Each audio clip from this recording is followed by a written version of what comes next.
You are listening to Kubernetes Bytes, a podcast bringing you the latest from the world of cloud-native data management. My name is Ryan Wallner, and I'm joined by Bhavin Shah, coming to you from Boston, Massachusetts.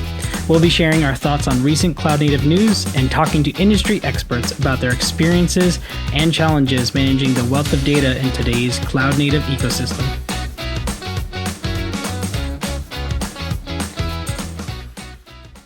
Good morning, good afternoon, good evening, wherever you are. We're coming to you from Boston, Massachusetts. Today is September 20th, 2024. Hope everyone is doing well and staying safe. Bhavin, I'm back. Yeah, I know, man. I'm so pumped. How's it going? What have you been up to? I'm doing good. Like I told you before we hit start recording, right? Like doing the podcast isn't as much fun. Doing it alone isn't as much fun as doing it with you. So, man, I missed you over the past few episodes. I'm glad I you're missed you back. too, Bhavin. I still think you Yes. should have had like a big head, just like a printout version of my head or Okay. something. Maybe Okay. next time where there's one of us on a show, which I'm sure it'll happen again, I'll get a printout of a Bhavin head so that you can still be there. I'm sure we have at this point we have like what 80 episodes. We can train an AI model to just like I don't know Make say us. some things about Yeah. national parks if I'm not there, or say something about mountain biking if you're not there. Here's our 80 episodes, Yeah, Mr. Chatbot. Can yeah, you make a persona for yeah, Bhavin and have him talk about the woods? dude, that is scary. Like so all of our voices are there, right? Like there's a Oh yeah, we're company screwed. or startup called 11 Labs. They can mimic your voice, so like they can actually use this as training data and come up with a Ryan voice, a Bhavin Oh voice, yeah, and then I have a yeah. code word with my daughter because or Oh, a code story technically, nice. Okay. where if If the only, yeah, only it's not anywhere out there. The theory is no nice. AI knows about it. Yeah, yeah, yeah. So tell me about that story, and then if you can't bring it up, Mm-hmm. you're fake. Nice. You're AI. I mean, Or she just doesn't want to say it, but yeah, okay. yeah. Yeah, exactly. I'm just gonna end up hanging up on people I love, but Yeah. I'll know they're not AI or are. Yeah. Better safe than sorry, dude. Oh man.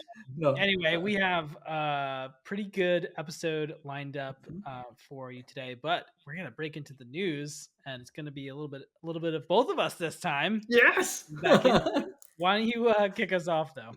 Yeah, I did want to start with like a couple of acquisitions. We finally see some movement, right? Like we saw the Fed cut interest rates this week, and Yep. now suddenly people are like, okay, let's get the ball rolling. So the first acquisition that we saw was CubeCost getting acquired by IBM. So CubeCost, again, we have had Sean on the podcast to talk about how CubeCost and OpenCost work and how they help customers with Kubernetes cost management and all the different features. So if you want to learn more about what they actually do, go back and listen to that episode. But they're now part of IBM's FinOps suite of products, and IBM has been doing this, right? Like they have acquired a couple of different companies, Turbonomics and I think Aptio, that form or that provides these cost management kind of controls to users. I think they are just adding Cube Cost to the same portfolio specifically for Kubernetes. Like the previous solutions didn't do as much for Kubernetes. So a good exit for CubeCost. I know they were a young company. They definitely had partnerships with AWS and Azure cloud. So like this one just makes sense to me. IBM expands their multi-cloud portfolio with like Red Hat and then this FinOps portfolio as well. Yeah, IBM's been making a lot of moves, Mm-hmm. and this one, it kind of surprised me. I think it's awesome for the Yeah. CubeCast folks. Yeah, I don't know what episode that was that they were on here, but they were up to a lot of really awesome stuff Yeah. when it came to integrating for cost, and I think Mm-hmm. that's a metric that we've taken note of is Yes. complexity, cost, security, right? Yeah. So it does make sense for like bigger companies to start tackling these kind of problems. So Yeah, congrats IBM to just shouldn't CubeCost. mess these acquisitions up. I know they're like in the process of acquiring HashiCorp. Like they didn't mess up Red Hat. Like Red Hat still does its own thing and does it really well. So I have hope. I have hope that this company doesn't Well, just fall. yeah, and I know you mentioned already, but like it's not well the way they worded it, right? It's not IBM. It's like they're acquired by Yeah, Aptio, yeah, the IBM company. yeah. So it's really a targeted at Yep. wherever Aptio is settling in Yeah. in their IBM journey. But No. So that's first acquisition for me. Second one is Veeam acquires a really small startup. I think they were just seed funding. Oh no, they were Series A funded, called Alcyon. So the backstory is, if you don't know, Alcyon was co-founded by the Caston co-founders. So the Caston co-founders sold their company to Veeam in 2020, left Veeam in a couple of years, started a different company, and then sold it And back. they sold it Man, back to Veeam. Yeah, yeah, I did notice Neeraj that. and Yeah. Vaibhav, man, selling your startup to the same company in a span of 4 years, that's awesome. But Good for and Niraj. That's what I say. that's true. Yeah. One thing to note here is, I think Neeraj, who's the CEO of Alcyon and Castron as well, will now join Veeam as the CTO for Veeam. So, uh, again, for people that are not tracking Veeam closely, this might be interesting, because the Veeam CTO left Veeam 6 months back and went to Sneak, which is a vendor in the Kubernetes security ecosystem. So they had an interim CTO for the time being. And I think this Alcyon acquisition looks more like an aqua hire, where they're like, Neeraj, come back. Like, we need you to to be Yeah, our it doesn't CTO. say. I haven't read. I don't see anything about that, like what they bought them for. Yeah, they haven't disclosed the Hasn't been price. I think, disclosed. Yeah. yeah. So the Series A funding that they raised was around $21 million, and even when they announced Series A, Veeam was like a major investor in them anyway. So this was, as you said, like more of that garage kind of a thing, where, oh yeah, we already own 5% of the company, and now we're just paying all the other investors off and giving you some extra money to join us. But no, a good addition to the Veeam cloud data protection portfolio. Alcyon was trying to do something cool with Microsoft 365 backups and AI enabled backups and all of those things. So, yeah, Veeam is just growing stronger and stronger by the day. Yeah, no, I love what they've been up to. Honestly, Mhm. Veeam's really kind of changed themselves to Yeah. be super relevant with Hmm. a couple of these Yeah, it's not a VMware backup tool acquisitions. anymore, right? Yep. Yeah, exactly. So which is hard to do, Yeah. especially Veeam's been around a long time. So Oh, yeah. cool stuff. Okay, and then the piece of news for me isn't like an acquisition or seed funding or funding rounds, but Percona, a vendor in the database ecosystem. We have we spoke to their previous CEO, Peter, and how Percona was providing operators for MySQL, MongoDB, and Postgres. And Uh, Gabriel, I think, and yeah, other but episode. Gabriel is EDB, like still part of the same community, Yeah, but yeah, yeah, okay. yeah. Competition, man, come on. No, no. So Percona Everest, I think, is a cool, like a UI based tool that you can deploy in any Kubernetes cluster. Again, this is just a couple of lines, right, from their website. It is a multi cloud tool that can run on prem as well, UI based. It Once you have the UI deployed, you can select whether you want to deploy like a MySQL instance, MySQL cluster, Postgres cluster, or MongoDB cluster, and then it uses those operators under the covers, deploys those databases. Because it is from Percona, they have their own set of monitoring and management tools called Mhm. Percona Monitoring and Management. So they have obviously integrated Everest with those things as well. So if you are a Percona customer, I think this is like right up your alley. One cool thing is the entire thing is open source. Like they have open source the entire platform. So if people want to actually look at how they're doing things, they can as well. So interesting announcement in the data on Kubernetes space.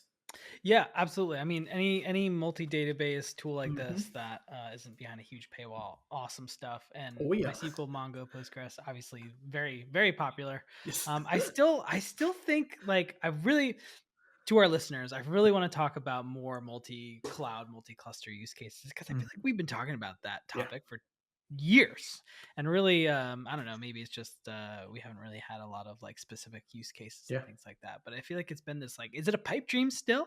Are people doing this? I mean, some people are, I know that, but Yeah. anyway, I moving think on. some, yeah, I think it's not a majority. Like I haven't seen a lot of customers doing it, on a multi, like they might be deploying the same instance or same application across multiple clouds, but they don't have like a stretched deployment, like the one that we were talking to Patrick from Data Stacks around Cassandra, and how they do these multi-region deployments for Yeah, Cassandra. and it's Or complicated. So yeah, it is. Yeah, and this is something I remember that you had mentioned, the cap theorem. Like at some point, you have to give up on something, right? So you can't have like a multi-region or a multi-cloud thing and still have the availability, the consistent availability that you need. So yeah, our trade-offs, man. life is full of compromise. That is Yep, including our professional database lives running deployments. databases. That's awesome. No, Anyway. those were all the news articles from me, Ryan. Cool. I just had one more to add, which is Artifact Hub. Something I wasn't super familiar Mm-hmm. with is now a CNCF incubating project. If you're not familiar with Artifact Hub, it really was created to kind of bring together all the different types of cloud native artifacts, whether that's a Helm chart or some kind of policy or container image. It really kind of goes towards that. It reminds me of like what Artifactor really Yep. was in like the Jenkins popular area, so to speak. But anyway, tons of different. I think it says like 20 plus artifacts it supports. You can go check out their documentation. Yeah. Again, I've never heard or used it myself, Mm-hmm. but it does seem like a really helpful thing because we are dealing with a lot of different things, and whether that's in a GitHub repo or a Docker Yep. registry, or like, do we just shove it in a container because we want it to be there?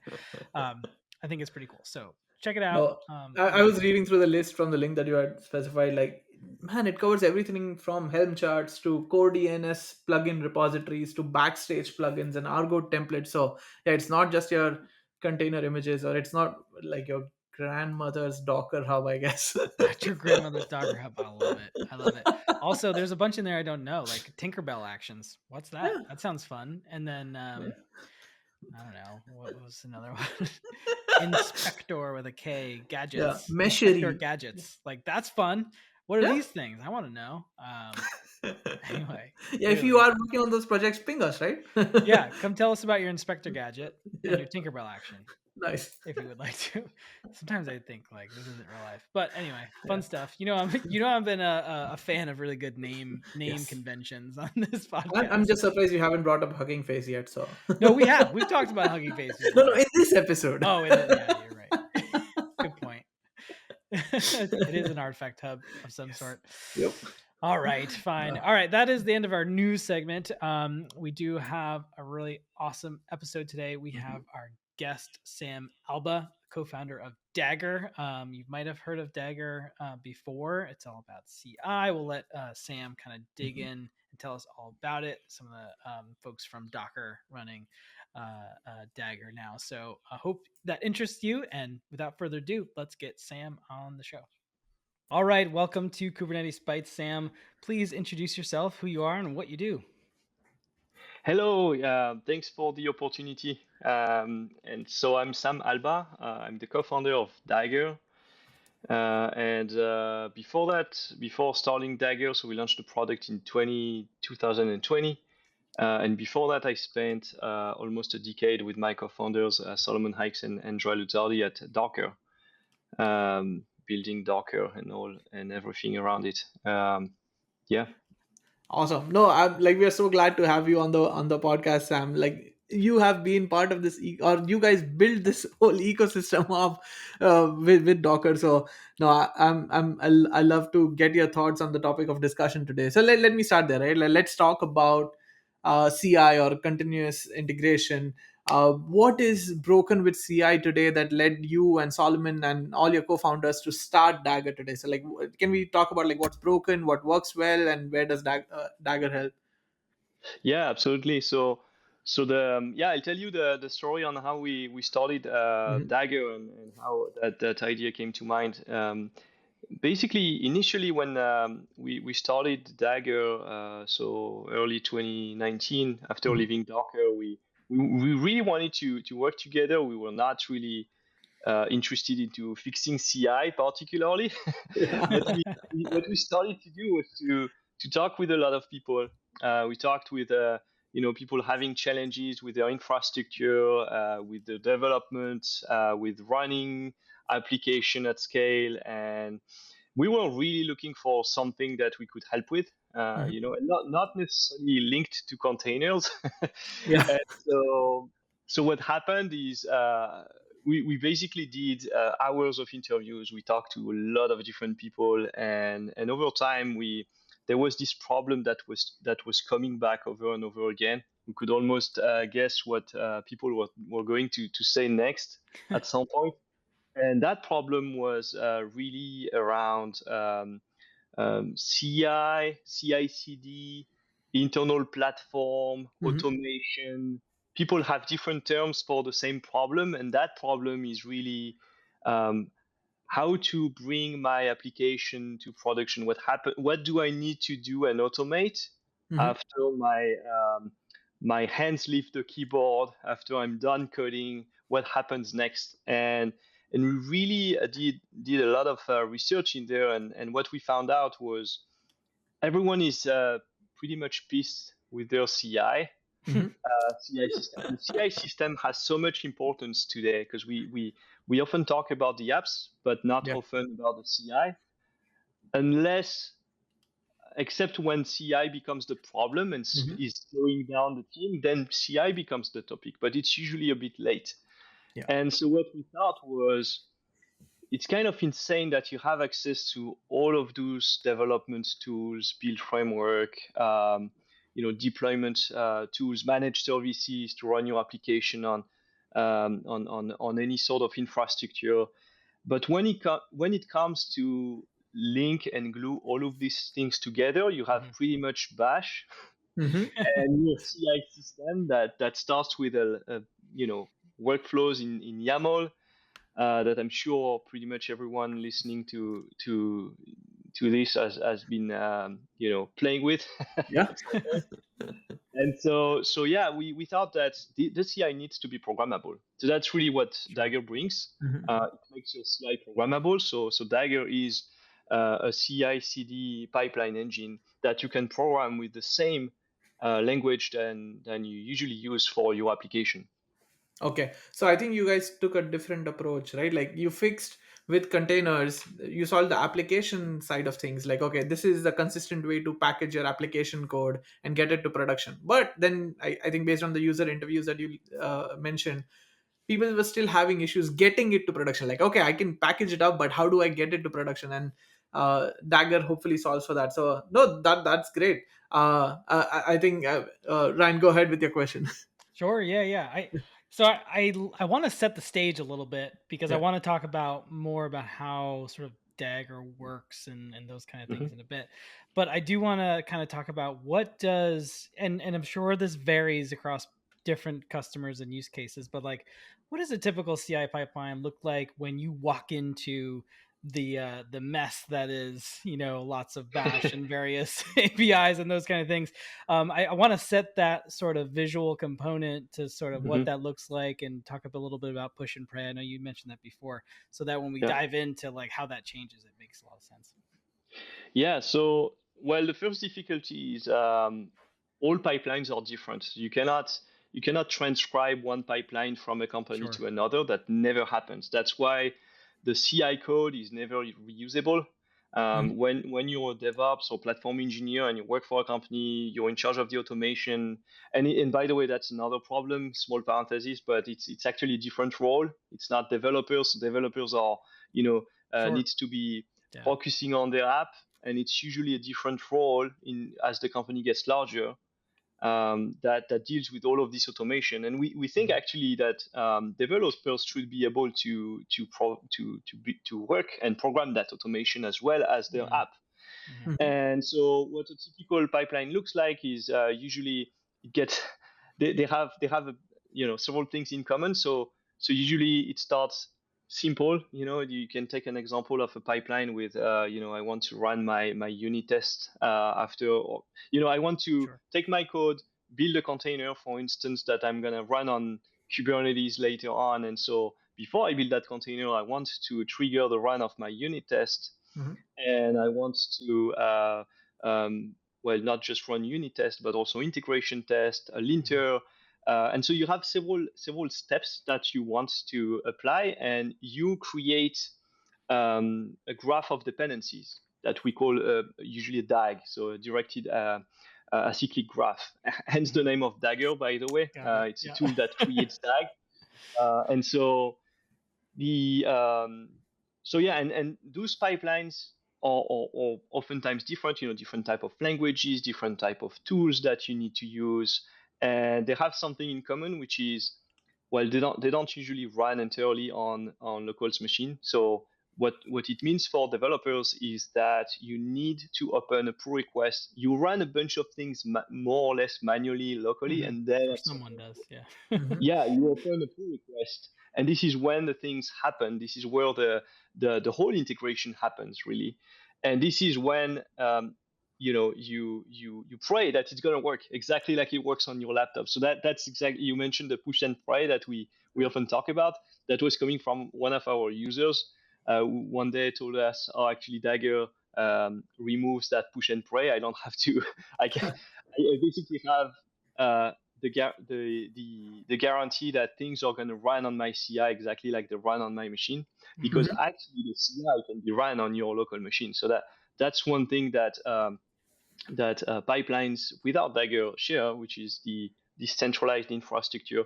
Another aspect is reusability. I mentioned that, but oftentimes you cannot reuse particular pieces of automation, and so Dagger solves that by providing modules. Mhm. So when you create your pipeline, you can install a module that extends your pipeline. So a module can be, I took the example of a linter, Yeah. or like an Argo CD integration, or like a Terraform module that gives me the ability to manage some infrastructure or grab some information from the infra. So yeah, and Okay. yeah, please.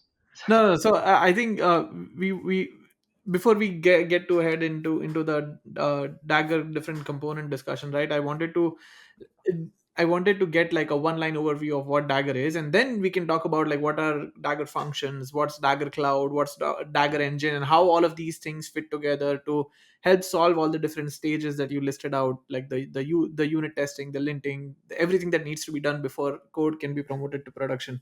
Like, can we start there? Like, take a step back, talk about what Dagger is and what are the different components. Yeah, for sure. So Dagger, something I didn't mention, that Dagger has two main components right now: an engine, so that's the programmable CI CD engine that I was describing. It offers three different SDKs right now that we officially support: one for TypeScript, Python, and Go. So Hmm. basically, what an SDK gives you as a developer is the ability to have access to all the primitives of the Dagger engine. So creating containers, installing modules, calling functions on another module, but also doing direct calls like, I want to, build that Docker file, fetch that Git Yeah. repo, all of those primitives. So the engine is open source. And then later on, if you need visualization of your whole pipeline, and centralized cache also, there is a cache service that we provide as part of Dagger Cloud. Hmm. So Dagger Cloud is a service that you can enable later on. That part is not closed source. And yeah, so the way it works, usually the way you start as a user is, you start with the Dagger engine, on your local machine, start Hmm. assembling your pipeline, and digging into, um, you know uh, solving the particular automation problems that you have with your CI. Okay. Oftentimes we have users with an existing CI that Yeah. they don't want to replace everything and move over. So you don't have to. You can start simple, and then you basically integrate. You run Dagger from your CI infrastructure. Okay. Basically, so that's how the whole onboarding flow happens. So you brought up like reusability and even the ability to run CI pipelines on a developer's laptop before they run it somewhere else for later part of the workflow. How is this actually running? Like, what do I need to run the Dagger engine? Like, is it how, if it's running on my laptop, do I need to run it as containers, or do I need to like point it to an engine that's hosted somewhere by my platform team inside my organizations? How does that work, like from an infrastructure perspective? Yeah. So as soon as your pipeline runs locally and you're fine with the result, then it comes to, okay, now I need to run it as part of the centralized CI that I usually already have even Hmm. before Dagger. And so you can run Dagger as part of your CI. So Dagger is totally agnostic from the rest of your CI infrastructure. So some people Okay. run Dagger directly on bare metal machines. But so for instance, I'll tell you how we run Dagger at Dagger, because we we use Dagger for shipping, testing, building Dagger. Yeah. We use a GitHub Action Controller on a Kubernetes cluster running on Amazon. Okay. And so here we basically leverage GitHub for triggering the workflows, basically saying, hey, I want to run that Dagger pipeline when there is a change on main, for instance, on the main branch, or I want to run that particular pipeline when there is a new pull request, for instance. So there is a full integration with GitHub, and then basically the whole execution is done by Dagger, but you can run it alongside the rest of your CI. So technically, you could, in the case of GitHub Action, for instance, you could run specific things on GitHub Action and have one or several Dagger pipelines alongside it. And the same applies to, I didn't mention, I was taking as an example how we do it for ourselves, but we have users using Jenkins, Circle CI, GitLab runners. So yeah, basically Dagger doesn't enforce what how to design your CI system. That's the whole thing. Also, we didn't want to introduce an entire different way, telling people, hey, you have to replace everything you did so far, like everything you. So instead, we wanted to provide primitives, Okay. so we could save people time and make that CI reusable and running locally and faster. Also, I didn't mention that, but we could dig into how we make it more performant as well. Got it. Now, so I know you mentioned sort of the various components of Dagger. One thing I did have sort of a interest in, I did, and I was just curious myself, is, are there best practices to writing these Dagger functions, right, that interact with these various places that you can run it, whether it's on your laptop or not? Like, how much do you shove into a Dagger function? I guess is really the real question. So yeah, that's an interesting question, because a function is technically, so a function runs inside a container, and first of all, a Dagger function is nothing else than when you create it, it's nothing other than a function in your language of choice.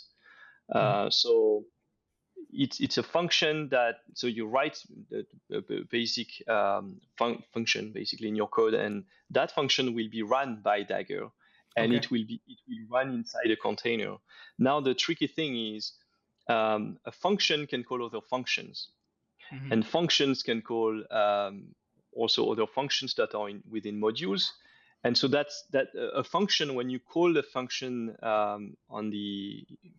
when you make your first Dagger call, this is the entry point of the pipeline. So you can think of a function as more or less a node in the graph that I described earlier, but also the entry point of the pipeline. So this is when you can, for instance, decide what's the entry point and what's the output. What are the inputs and what are the outputs of your pipeline? And that's different from everyone. The input can be a code repository, and the output can be an OCR image that has been published on a registry, for instance. Okay. But for some other people, an output could be the result of my test, for instance, right? So yeah, the Dagger gives you the primitives, and then to answer your question on what should fit in the function and what should not, it's pretty much the same question as when you organize your code and you write some Go or Python, like, what should I put in my function? Well, there are best practices, obviously, keep them simple, reusable, not too many things in there, but technically there is nothing that prevents you to make them super large and yeah, I'm just picturing the same problem we saw with how much to shove in a container image, right? Yeah. You'd just be like, whoa, your Dagger function is doing too much. But so you kind of mentioned you can have sort of input and output, and functions can call other functions. I think I saw that, or maybe that's called chaining in Daggerland. But are there best practices for, or how do you understand which functions are kind of being called when you might be calling something you didn't necessarily write, or you're consuming from somebody else? Yeah, I think what's important is to separate the code that you want to be reusable and the code that you don't necessarily want to be reusable. Like for instance, to give a particular example. Oh, and one thing that's important too, a function does not necessarily map to a container. So what you said about Got it. how much Got it. things you could put into a container, you can actually instrument several containers from a function. Okay. And so the yeah, to give an example of reusability, like for instance, there is this Golang CI lints that we use, for instance, for linting the Go code. So it's basically a wrapper on top of other linters. When we use it as part of Dagger, there is nothing specific to Dagger. So it makes sense at some point to have Hmm. a Go linter module because we know that we're going to reuse it somewhere else. Then, as on the other side, when we build Dagger in a certain way and we call other modules, and there are some things that are very specific to Dagger in the way it gets released, the way it gets tagged and versioned. Then at some point we have some functions that we know are not reusable, and it's totally fine. So it's really a question of um, having the tools so you can make the same kind of architecture decision that you would make when you build your application.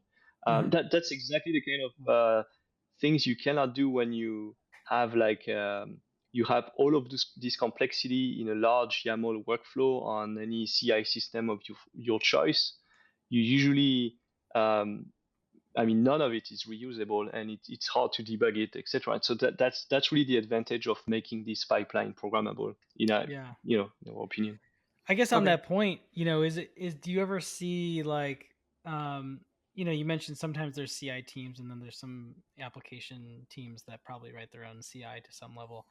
Maybe they're using YAML, maybe they're bash masters, as I like to call them. Bash master.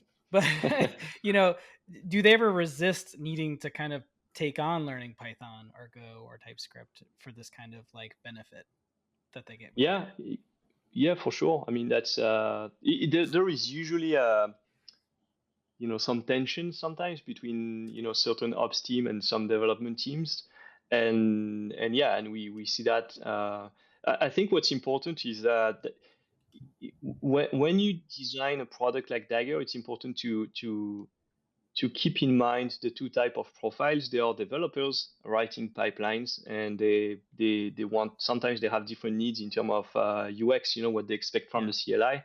And then you have the operators who basically take a pipeline and have to run it at scale, Yeah. and sometimes they have different needs. In small companies, it's sometimes the same person as well, Yeah, in small sure. startups. And it is totally fine. And so to answer the point on the bash masters, and I actually Mhm. like that term. It's so we wanted to make bash a first class citizen. So basically calling the CLI so technically, when you write a Dagger function in any language of choice, you can actually call that function with arguments from the CLI.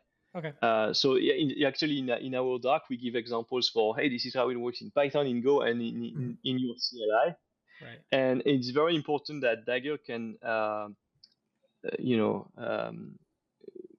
integrate well with the existing tools that you have. And if you have Mhm. like a gigantic uh, orchestrate deployments.sh that you want to Yeah. maintain, you can actually have some Dagger call in there Right. that Right. calls other functions.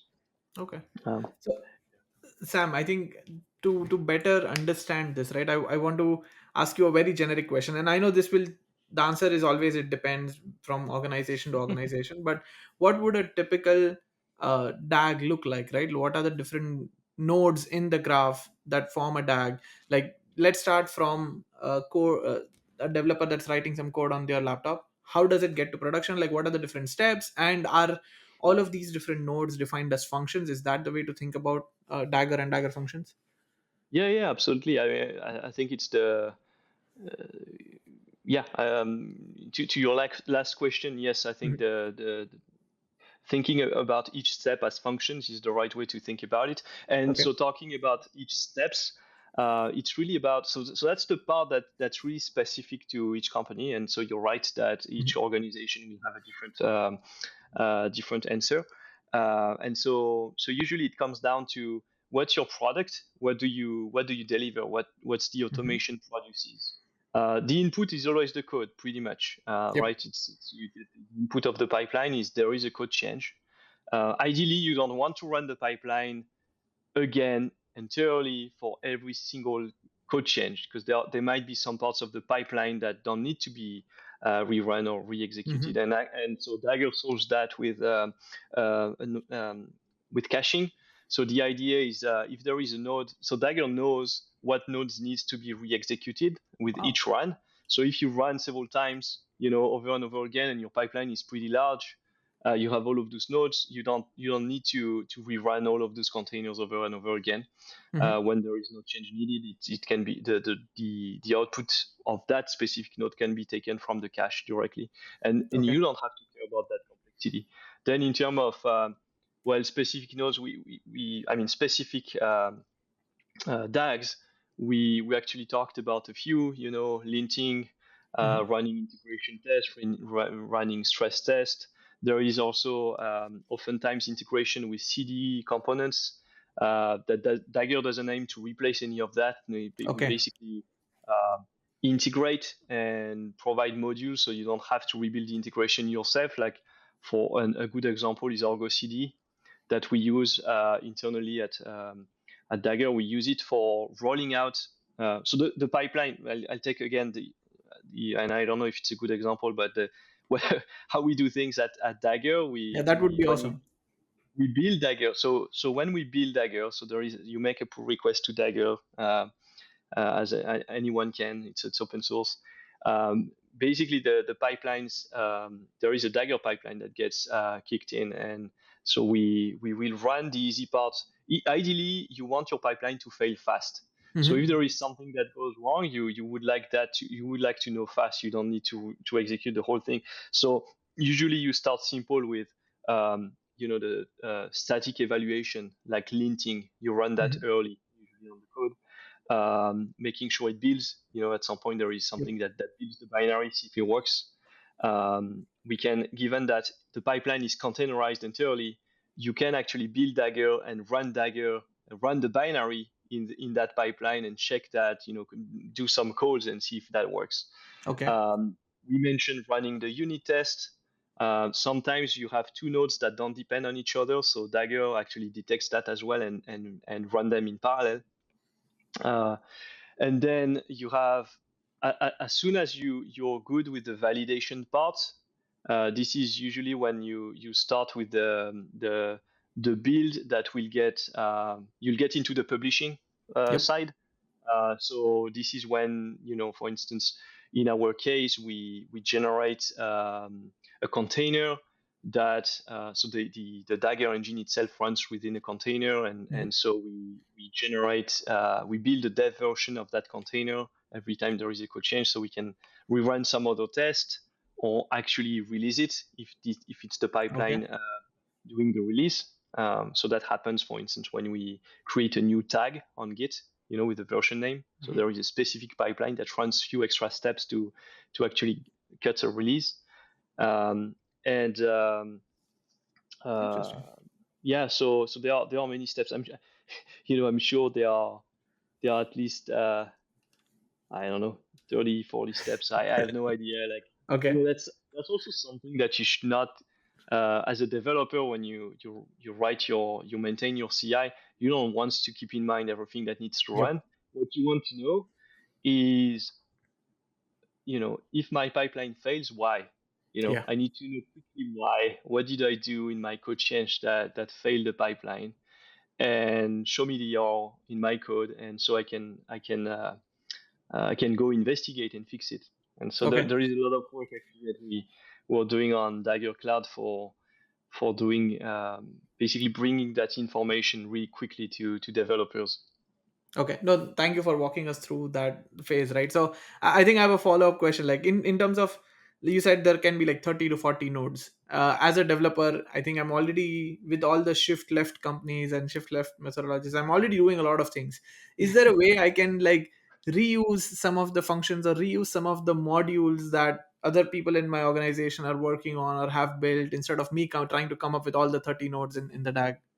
Yeah, yeah. So usually, so as I said earlier, like it's important first of all then when you write a pipeline. So when you write a Dagger function, Hmm. uh, you it's usually the developers who decide what can be reused or not. Because Yep. same thing with code, right? Like if you write any piece of code in any language, not all of it is reusable. It really Yep. depends on what you want to make reusable. So the same applies with the Dagger pipeline.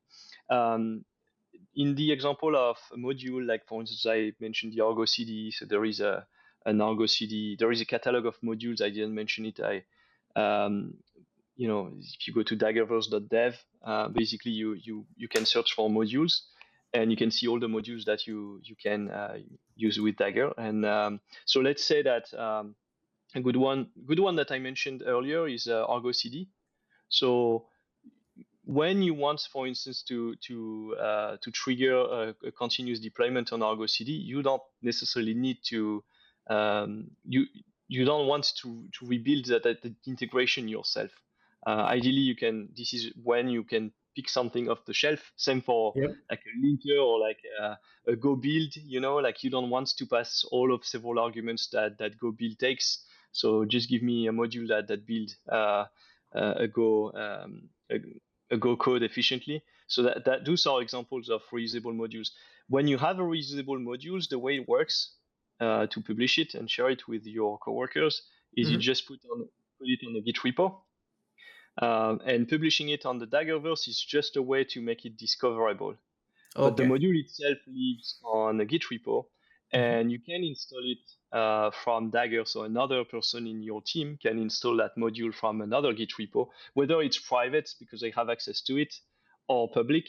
I can just install Dagger install and pass the URL of that Git repo containing the module, and Dagger will basically grab the module and build it on the fly. Basically, Okay. that's how it That's works. That's great. And I just, while you were explaining that, right, I navigated to daggerverse.dev, and I see there are some community based modules, there are some partner based modules. Well, I'm assuming there are, like, I couldn't find it in time, but I'm sure there are Dagger maintained modules as well. Like, yeah. what are these different levels, and what kind of support can people expect? Yeah, so we launched the Daggerverse recently, first of all, and indeed we have those. You identify them well, which means we did a good work, good job. So we have indeed three different tiers. The core module that we shipped, we don't have a library, a core library of modules yet. It's something Mhm. that we were working on right now. Basically having not just like modules that we built and we maintain, but also like Mhm. a catalog of modules that you could pick from that can basically a lot of strong primitives that you could build from. So again, we're working on that, and there will be other Dagger provided modules. Partners are modules that other companies maintain. Mhm. So for instance, like we have a bunch of modules from companies who build a product, and it makes sense for them to ship it as a um, as a module that they reuse. We did the same thing at Docker back in the days with official images Mhm. and partner images that are on the Docker Hub, and so the same thing applies with Dagger modules today. And then the community modules are basically modules that some of them are actually coming from our team too. Dagger users, we make no difference. Okay. Basically, you want to publish a module and make it available to everybody else. So that's what you can do. You can use them as examples too. So, for instance, if you're building a module and you're not sure about the best practices, you can check the docs, but also some of the Yeah. modules from partners or from the Dagger modules, and that can give you ideas on how to structure the code. Gotcha. Thank you. Gotcha. So I was just thinking as you were talking about the Daggerverse, and figured I'd ask the question that wasn't on our list to begin with. Just to throw you a little loop here. I think maybe other people might have it too. Is I'm familiar with using GitHub Actions that have like pre-built Docker images or container images with some kind of action inside of it. Could you explain a little bit like of the difference between something like that and what Dagger's doing? Yeah. So basically, the question is about So the like so difference in between the using. Daggerverse we have sort of a pre-built step or Yep. usable piece of Dagger function. Mhm. In GitHub Actions, I could reference like upload artifacts or something that Yeah, yeah, is yeah. also pre-built in a container. I know they're different. I just don't have the expertise to Yeah, tell yeah, you no, how for they're sure. different. There are two differences between a Dagger module and a published Docker container, for instance. In the case of a Docker container, you're right. It's a built image that is hosted somewhere and that you pull and run. You don't necessarily have access to the source that Sure. was used. Most of the time you do, because there is a Git repo with Docker Mhm. file, but still the container that you use is the built version. Um, the difference with a Dagger module is, first of all, it's not just one container. It can be it's actually a pipeline. Technically, it Mm. can be a pipeline of one. It can be one container, and it's also the source.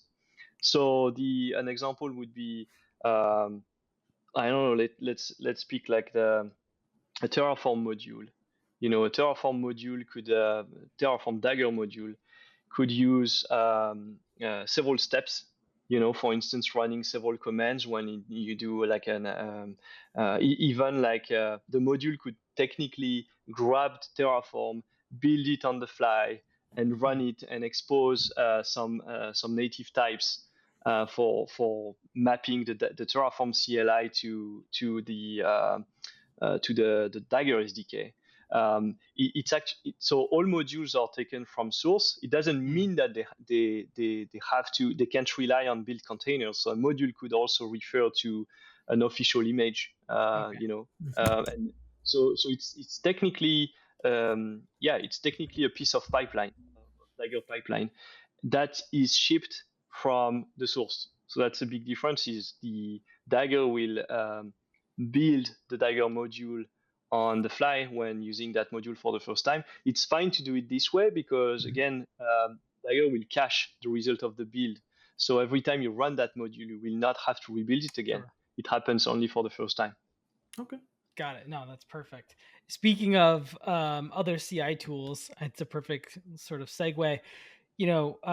Dagger works just reading the docs and things like that with other CI tools. Can you kind of talk about maybe a couple examples of how that might work? Maybe one we've all heard of, Jenkins, or maybe another one like GitHub Actions, like we were just talking about.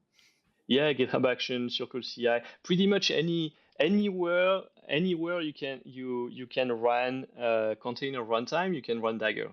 So it's really Got it. the CI that are mentioned on the docs are CIs that we documented basically, Mhm. but it's not a limitation in the sense that I'm thinking about Buildkite. I don't even know if we have this one on the docs, but that can totally works with Buildkite as well.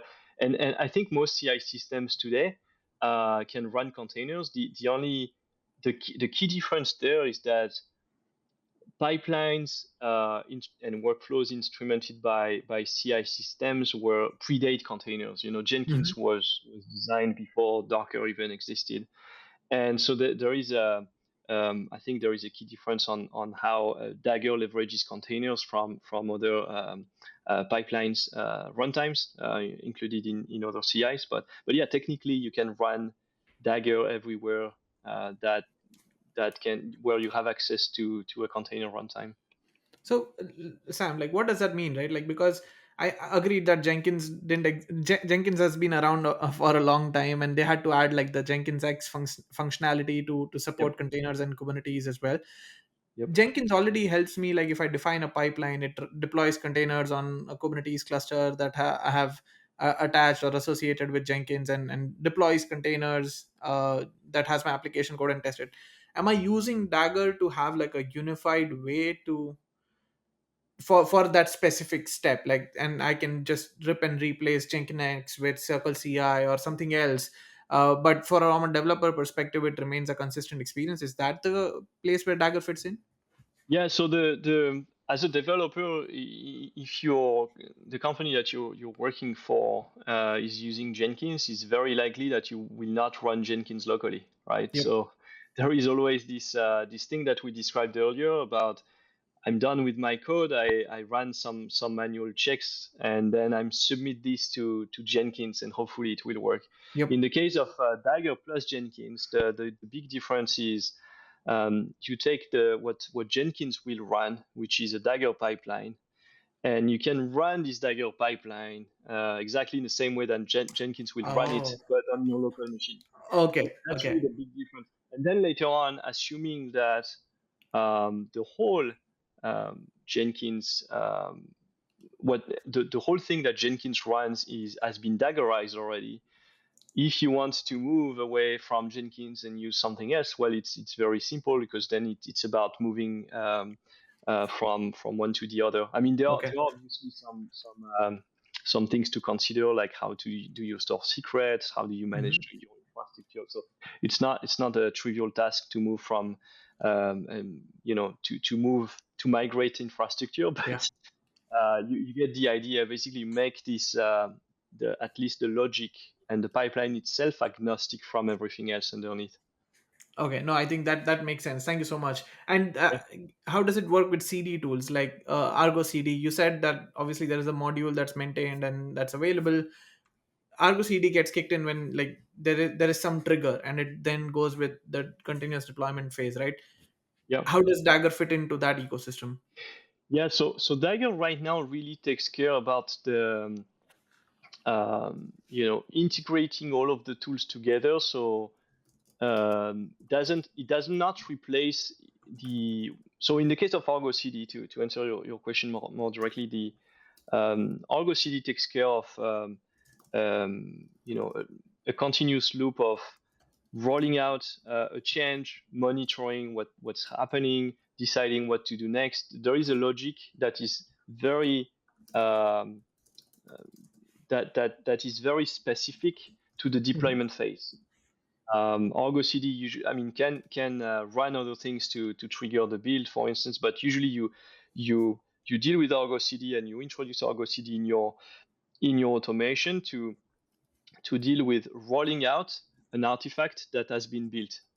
And so that's the part that where Dagger will need to tell Argo CD when that artifact is ready. And basically, like, I grab the code, run the Mhm. test, run the validation, all of that, and then I will handle that over to Argo CD, and Okay. that's usually how the integration will happen. And Dagger doesn't aim to replace the whole deployment logic that happens after the code has been built. Technically, you could implement that as a Dagger function, but we don't Mhm. recommend people to implement Argo CD in the That's in Dagger functions. Instead, just install a module and call to Argo CD. Um, that's what we usually see. that makes sense to me. Yeah. Nice, nice. So I was just thinking, like, while we were talking, creating Dagger functions for a use case I have. So I'm looking Ooh, forward to it nice. actually. That's nice. Which brings me to sort of one of our few last questions here, because we're getting close to time. Is sort of, what is Dagger up to, right? What's coming next for Dagger? Or are you thinking about Gen AI like everybody else and their grandmother are, or you know, what else is going on over there? Yeah. So well, there are actually two different questions. AI. Yeah. So I'll start with AI Sure. because that's clearly we get that question a lot, as Okay. you can Yep. imagine. There is so some people are doing cool stuff with it. So so for us, AI is just bringing more use cases for pipelines and automations. Like an AI app is an app, that Sure. needs CI/CD. It just you have more constraints to deal with usually, like sometimes larger data sets. If you do like an app that is doing inference on a model, which means your test suite can be more complex because you have just more constraints. You need more things to be available to run your test. Whether you're talking about those weights of a model, whether you talk about having access to GPUs in your test suite. We got that as well. Like for instance, last year we added support for GPUs when you within your Dagger pipeline exactly for that use case. And so yeah, we have a bunch of AI developers using Dagger and building automation. And so for us, it's really those are really bringing a new set of problems that we need to support, and so that's one thing. And then you have Gen AI as how we would leverage Gen AI within the product. And so we had some experiments there, to be honest. Like we had some community demos around generating unit tests for your code. So you take a code, and within your Dagger pipeline, basically the pipeline itself adds tests and run them, which is kind of cool. We had also demos about generating pipelines, so Dagger pipelines entirely. So yeah, interested about that. We had also demos for having a new interface for docs. I feel that this one is kind of all over the place nowadays, but asking a model about how to use X, Y, or Z instead of looking myself within the docs. So that's another one. So yeah, that's and then you asked where Dagger is going. So we did a lot of work in the recent months on performance, reliability. Basically, Dagger is growing, and with growth, we see more and more people being, having a lot of requirements for production, for running on prod. Basically, things needs to be secure. They need to run fast. They need to be consistent. They need visualization on when things fail. Need visualization on when things get cached, how long it took, why, all of that observability. So we did a lot of work on that in the recent months, and we still have a long way to go. We are still working very actively on that, working with a larger organization on, basically bringing those features, making sure they have what they need for production. For instance, private modules. We launched the support for modules earlier this year. Some larger teams said, awesome, but we cannot use modules publicly from the community. We need to deliver our own modules privately. So we introduced the support for private modules. So yeah, basically, the roadmap is as you can imagine, with a user base growing with more requirements toward production. Okay. No, I think if I can go back to the Gen AI use case, right? In Yeah, addition to please. all the POCs that you described, I think I can clearly see like a use case where to generate unit tests or to generate documentation, I can use a different Dagger module and point to a different LLM that's hosted and compare performance and choose the best one, or use Yeah. use my own preference. I think that sounds awesome to me, instead of just relying on like Copilot or something like that to give me Right. unit tests. That's right. That's right. And there is also another thing that about using machine learning over time, and I see more and more use cases around that on infrastructure to understand the patterns. LLMs are great at finding anomalies, and we in a large pipeline that automates your supply chain, your software supply chain. Um, Over time, if things drift away from, for instance, if your build is taking 10% more than 2 weeks ago, ideally you want to be able to track that over time and identify the anomalies, and maybe even suggest changes, suggest improvements. Especially with containers, I'm sure you saw that a lot in the last few years about people who are asking how to securely build images, how to make them secure, how to avoid leaks of secrets. And I think there is a super large areas that has been barely explored where AI could help a lot to assist developers into making the right decisions right away. Nice. Yeah. Okay. Okay. So this has been an awesome discussion, right? I want to like to start to wrap things up. So I'll ask a two-part question. One Okay. is, if somebody wants to try out Dagger or learn more about this as a follow-up to this discussion, where can they go? And the second is, clearly seems like Dagger is growing. So are you guys hiring? And if yes, where can people find and apply for jobs at Dagger? Sure. So I'd say same answer for both questions. Go to dagger.io. Nice. And so if you want to try Dagger, you will quickly get redirected to the docs and the quick start. There is something you can try out quickly, and then if you're looking for applying for a position at Dagger, there is also a careers page where you can apply. There are some questions, some forms you need to fill, and you can always find the team also on Discord. So Mhm. what you can find on the website dagger.io is our Discord server. We have thousands of people in the community sharing what their problems. You know, there are platform engineers, developers, Nice. infrastructure engineers, and it's really a great place to come and ask help.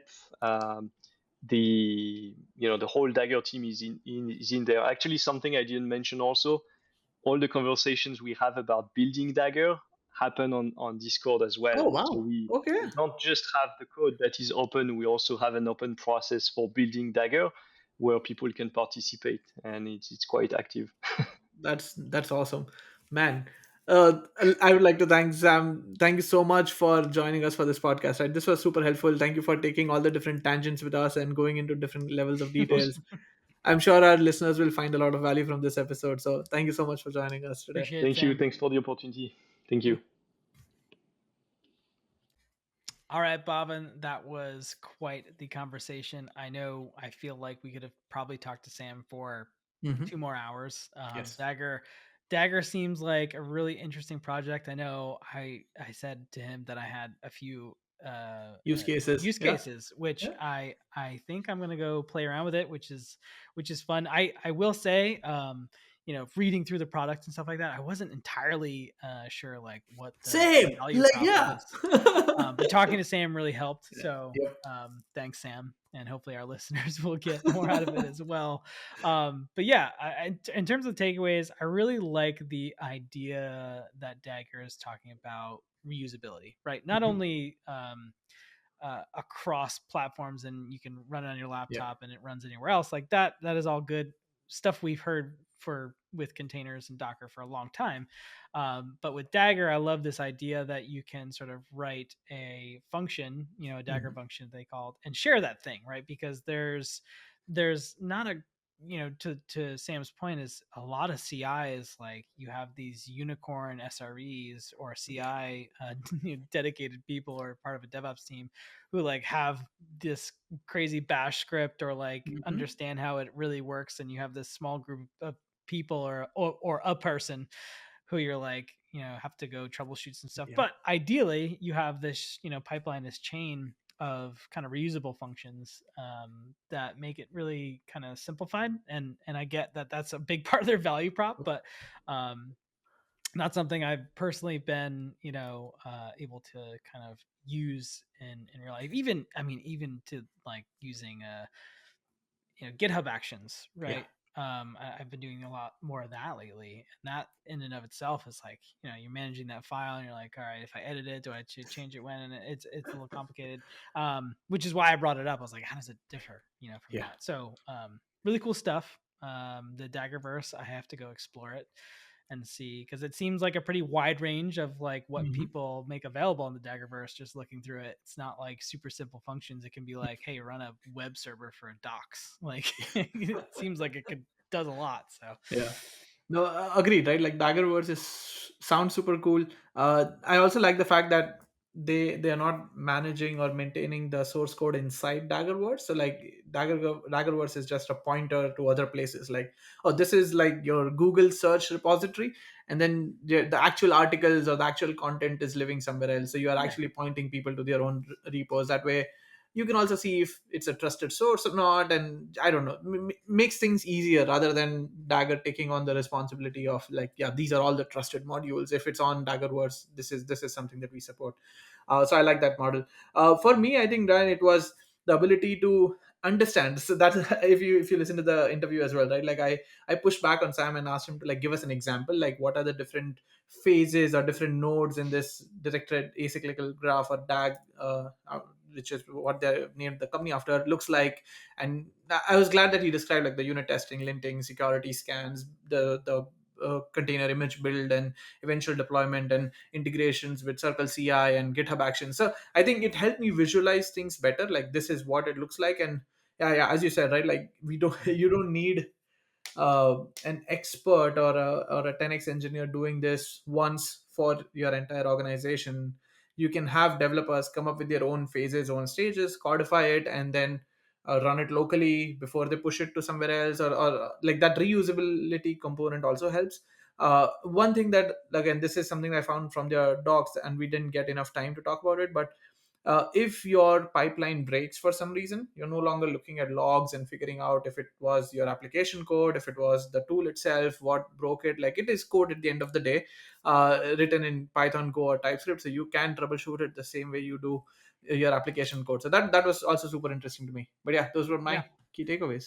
Yeah, fun stuff. We will make sure and put the docs as well as their website and their Discord server and how to join in the show notes. So if you're interested to talk to the folks at Dagger and Sam, it sounds like himself on Discord, that will be in the show notes, or you can find it on their website as well.